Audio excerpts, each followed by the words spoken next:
to another episode of Negative Balance. My name is Andrea, and we're here in the Buso office. Start by introducing our guests today. My name is Anthony. I'm a biomedical major and an executive in the Business and Society Club. I'm Juanita. I'm fourth year Business and Society, and I'm an executive at the club. My name is Jamar. I'm a marketing assistant for the Business and Society Student Association. I'm in my first year in the Business and Society program here at York. Great, okay. So the first thing that we're going to discuss today is the Larry Nassar case. As I'm sure our viewers are aware, Larry Nassar was a doctor who was practicing with Michigan State University. He was, on the surface, assisting gymnasts with medical treatments. As it happens, he was sexually abusing. Considering his employer was Michigan State University for years and years, the question now that we are discussing today is the university liable for Dr. Nassar's actions? Personally, I'll start off. I feel that if they did have any sort of knowledge or inclination that something sketchy was going on behind the scenes, I think absolutely they should be held accountable. I feel like if that's unable to be proven, then maybe not, because you can't tie it back to them, if that makes any sense. I feel like just because he worked there doesn't necessarily mean that they're accountable for him, right? He's his own person, his own actions. Is it reflective of them? And how did that go on under their nose? Yeah, but I think it depends.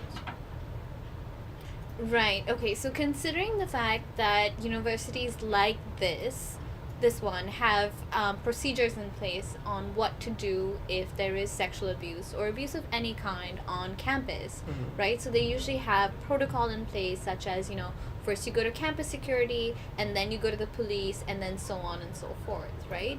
So considering the fact that they have, rules like that in place, do you feel, someone at some point must have come to them and said something, since it was going on just for so long? I do feel like that. Yeah, they in fact did. There was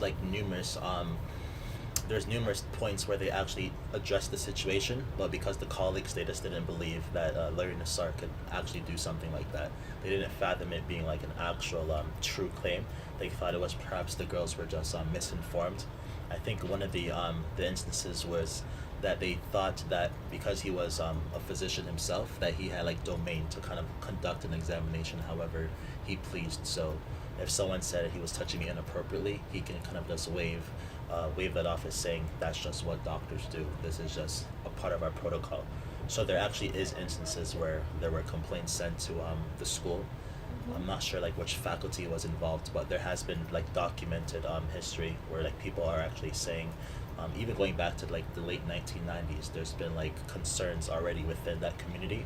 But I think because they're more so on the side of the teacher, because they're kind of, I don't know if they're unionized, but they're sticking together. They're protecting their own. Exactly. If I heard something transpired between one of you or one of the executives of USO, I wouldn't be so inclined to just jump out the window and say absolutely he looks like the type of person that would do something. So I think that they were a bit defensive at first, and they were kind of putting the rumors to rest, not wanting to believe it was really happening. But there has been documented attempts to bring it to light. Did they even try to investigate, or did they just try to sweep it under the rug? To my knowledge, there was investigations, but they were closed because I think there's too much of a gray area with physical examinations, where your hand, a body's not a map per se, but where, I guess it depends on what you're going in there for, but when you have something in terms of a general checkup, I think that the canvas is just your whole body is a part of the examination. So possibly Larry Nassar exploited that privilege, I guess, as a physician. That's a great point, because I'm not sure if our viewers here know this, but with campuses that are downtown, and if you live in Toronto, you know what schools I'm talking about, crime is put down as downtown crime. if something happens to you even on campus. And other universities don't actually have a commitment to their students to report this crime, whereas York University actually has a transparency like mandate where they say that, okay, if any crime takes place on campus, we will like inform all faculty, staff, and students that X took place here, and these are the details. If you have any information, please let us know, or if you are in this area at this time, please be careful, be vigilant, that sort of thing, which I don't think other universities have gone as far as doing. So I definitely appreciate that about my university here. But when it comes to sexual violence, what do you think should be done, especially in a university setting where not everyone is of age? People come in underage, like 17 maybe, or 16. I personally think it depends on the victim, if you could use that word. If they want it to be publicized, announced to the whole university, if they want to take it to the cops, if they want to keep it secluded. I know some people go to the authorities because they seek help one-on-one, and not exact. Some people don't like to share. Right. Okay. So do you feel like there are adequate resources dedicated to this sort of thing on campus, or would you like to see more? I think there is adequate resources in terms of sexual assault. I know that there's a lot of messages that are placed on like posters around the school walls, letting people know that yes means yes and no means no. So consensual consent rather is something that you need to strive for. Not strive for, but you need to make sure it's clear.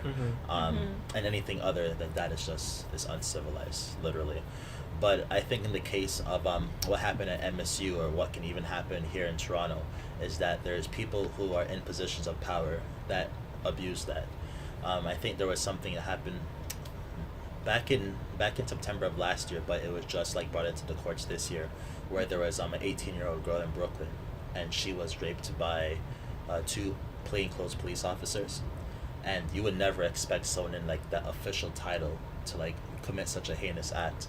And there were some laws that actually protected them. There were some loopholes I saw I heard about that they would be able to kind of like get off the hook without having to like suffer those harsh consequences. So I think that as a sports doctor for like a reputable institution like MSU, you wouldn't think that that would be the place where you'd be coming into a situation where like you feel uncomfortable, or you feel you're gonna walk out of an office victimized. Like that's just not where your mental space is. I think some girls probably do have that in the back of their head too. How believable is my testimony? Like how true am I gonna come off if I go against such an entity like a faculty member, staff, So I think maybe third party involvement perhaps might be a better alternative. So if you do ever have an instance where you're going to speak to someone and saying, hey, this person did this to me, there isn't like, not to say a boys club, but there isn't that bias because everyone's kind of sticking together. Right.